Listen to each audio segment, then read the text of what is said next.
Integritas seorang dokter dapat dilihat dari konsistensinya dalam menerapkan karakter yang kuat akan ketaatannya terhadap nilai-nilai moral yang terkandung dalam kode etik kedokteran, yang menyatu dalam kehidupan profesinya, serta dalam menjalankan profesinya, tetap berpegang teguh pada komitmennya untuk mencapai makna hidup yang utuh melalui kebajikan dan kebijaksanaan. Ia mampu tetap berdiri menghadapi kenyataan yang ada dan tidak terjebak dalam putus-asaan. Dan dengan demikian, integritas sosial seorang dokter tidak dapat dilepaskan dalam menjaga kode etik kedokteran saat berinteraksi sosial dengan pasien. Berikut ini contoh dari pelanggaran kode etik kedokteran, yaitu integritas sosial dari seorang dokter. Semoga contoh kejadian ini dapat menjadi pelajaran bagi dokter dan agar tidak terulang lagi di kemudian hari. Etika profesi kedokteran yaitu berangkat perilaku para dokter dan dokter gigi dalam hubungannya dengan pasien, keluarga, masyarakat, teman sejawat, dan mitra kerja dengan menjunjung prinsip-prinsip kejujuran, keadilan, empati, keikhlasan, kepedulian sesama dalam rasa kemanusiaan, rasa kasih sayang, dan ikut merasakan penderitaan orang lain yang kurang beruntung. Salah satu bagian dari etika kedokteran adalah integritas sosial. Dengan adanya etika kedokteran, menjadikan dokter sebagai profesi mulia yang menunjuk tinggi nilai luhur sehingga harus mampu menentukan arah keberpihakan dalam dunia politik, tidak serta-merta mudah tergiring oleh arus politik yang tidak baik. Dalam ranah keluarga, etika kedokteran menjadikan dokter mampu menjadi teladan bagi anggota keluarga lainnya dan menjadi penyemai nilai-nilai kemanusiaan di dalam keluarganya.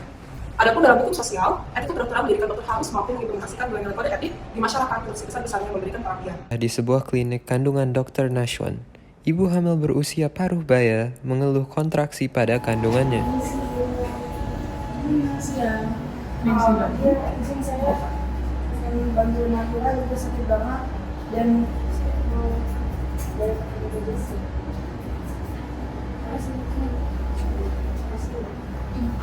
Sabar ya, Bu. Ya.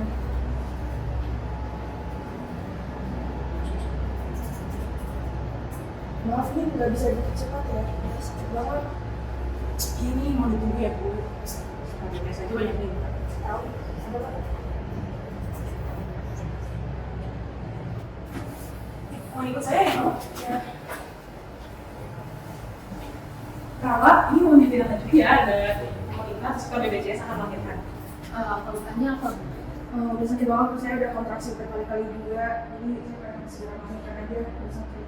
Tunggu sebentar ya, Bu. Sebenarnya dokternya juga lagi makan sih. Jadi Ibu tunggu sebentar dulu. Oh, Atau iya. lagi tes dulu aja kalau diurus aja, saya mau.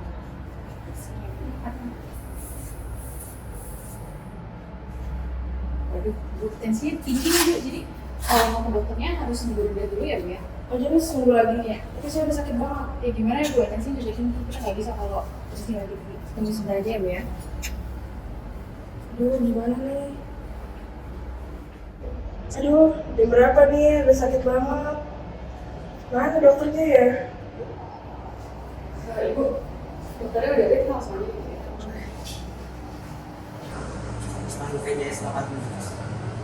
Aduh, saya nggak punya uang sebanyak itu, Dok. Kalau nyicil aja gimana? Bisa nggak, Dok? Aku nggak bisa, kita akan segi lain. Aduh, gimana nih? Saya harus melahirkan segera. Pada hari berikutnya, sepasang suami istri datang ke klinik kandungan Dr. Nashwan. Mereka adalah pasien golongan menengah ke atas yang siap membayar berapapun untuk persalinan anaknya. Permisi mbak, ini ada mbak? Istri saya mau hamil mbak, tolong dulu mbak. Mbak, mbak, langsung diurus aja mbak. Berapa saya bayar mbak? Saya rawat bibir ya, Pak. Kamu mau di ya?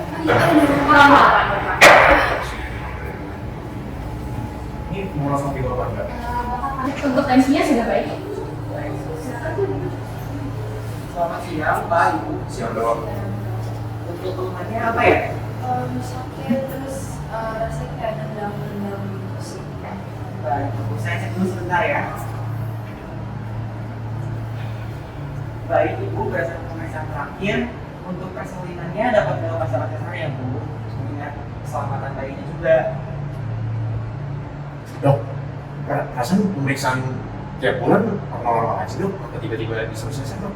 Tapi Pak, berdasarkan pemeriksaan terakhir, kondisi ibu ini sebaiknya dilakukan persalinan secara sesar Pak. Tapi kalau normal udah nggak bisa. Mohon maaf Pak, sudah tidak bisa.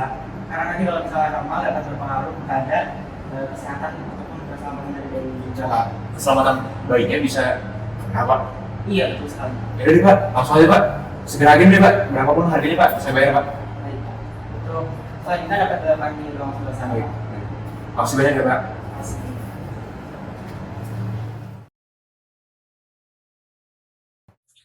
Pemirsa di rumah penonton setia UI News, kali ini kabar duka datang dari pengusaha tambang Raihan Habibi, yang mana istrinya Nyonya Yanka mengalami kondisi krisis pasca operasi sesar yang dilaksanakan hari kemarin di klinik kandungan dokter berinisial N. Diketahui Nyonya Yanka mengalami pendarahan hebat pada area operasi dan mengalami ruptur uteri atau robekan pada dinding rahim akibat cedera. Adapun anaknya mengalami kebutaan. Telah diusut bahwa dokter kandungan terkait memberikan informasi yang salah kepada Tuan Raihan dan Nyonya Yanka, yang mana seharusnya operasi sesar tidak perlu dilakukan karena kondisi kandungan yang baik-baik saja. Selain itu, dokter tersebut memberikan informasi yang minim terhadap resiko operasi sesar. Diduga keinginan untuk mendapatkan uang yang banyak menjadi motif utama Dr. N melakukan tindakan malpraktek tersebut. Sekarang kami telah terhubung dengan pengacara Tuan Raihan. Tindakan Dr. N telah melawan integritas seorang dokter dan melanggar apa yang seharusnya menjadi kewajibannya sebagai seorang dokter menurut Surat Edaran Yanmed nomor YM0204352504 tahun 1997. Di mana ada tertulis, seorang dokter wajib memberikan pelayanan medis sesuai dengan standar profesi dan menghormati hak-hak pasien. Pada kasus ini, klinik Dr. N harus dikenakan pasal 360 KUHP dan pasal 79 UU Praktek Kedokteran karena tidak dijalankannya SOP atau Standard Operating Procedure demi keuntungan pribadi. Kasus tersebut adalah salah satu dari sekian banyak kasus pelanggaran kode etik kedokteran di bidang integritas sosial. Adapun pelanggaran-pelanggaran itu diantaranya adalah 1. Membeda-bedakan dalam memberikan pelayanan kepada pasien, yang mana pasien non-BPJS mendapatkan pelayanan yang layak, sedangkan pasien BPJS menerima pelayanan yang sangat jauh dari kata layak. Kedua, memberikan informasi yang salah terhadap pasien. Dokter dalam cerita tersebut melakukan fabrikasi dengan melaksanakan operasi sesar yang sebenarnya tidak diperlukan. Hasil pemeriksaan yang dibuat pun palsu untuk memaksa agar pasien menyetujui tindakan operasi sesar demi mendapatkan keuntungan yang lebih dari praktik yang dilakukan. Ketiga, dokter dalam kasus tersebut tidak menanyakan persetujuan pasien sebelum melakukan tindakan. Ia langsung menyelenggarakan operasi sesar tanpa menerima pernyataan kesetujuan dari pasien. Dan yang keempat, operasi sesar yang dilakukan dokter dalam cerita tersebut dilakukan secara tidak profesional hingga menyebabkan dampak yang tidak baik bagi ibu maupun anak dalam cerita tersebut. Ada beberapa sanksi yang akan didapatkan dokter atas pelanggaran kode etik sebagaimana pada contoh tersebut. Yang pertama yaitu menerima sanksi hukum. Sanksi hukum jika seorang dokter melanggar kode etik ialah sanksi bagi dokter yang terbukti telah melakukan pelanggaran kode etik kedokteran Indonesia itu dapat bersifat murni pembinaan, penginsafan tanpa pemberhentian keanggotaan, penginsafan dengan pemberhentian keanggotaan, pemberhentian keanggotaan tetap sebagaimana pasal 29 Pedoman Organisasi dan Tata Laksana Majelis Kehormatan Etik Kedokteran Ikatan Dokter Indonesia. Sedangkan rehabilitatif itu wujudnya adalah pemulihan hak-hak profesi dokter yang tidak terbukti melakukan pelanggaran etika atau bagi dokter yang telah selesai menjalani sanksi etika. Sebagaimana pasal 31 Pedoman Organisasi dan Tata Laksana Majelis Kehormatan Etik Kedokteran Indonesia Ikatan Dokter Indonesia. Yang kedua adalah sanksi sosial. Nah, sanksi sosial jika seorang dokter melanggar kode etik adalah hilangnya kredibilitas dokter baik dalam lingkup akademik maupun sosial, lunturnya martabat dan juga kewibawaan dari dokter di mata masyarakat, serta musnahnya kepercayaan pasien terhadap dokter tersebut. Lalu, bagaimana langkah preventif agar hal tersebut tidak terjadi lagi? Berikut plan of action sebagai langkah preventif pelanggaran kode etik.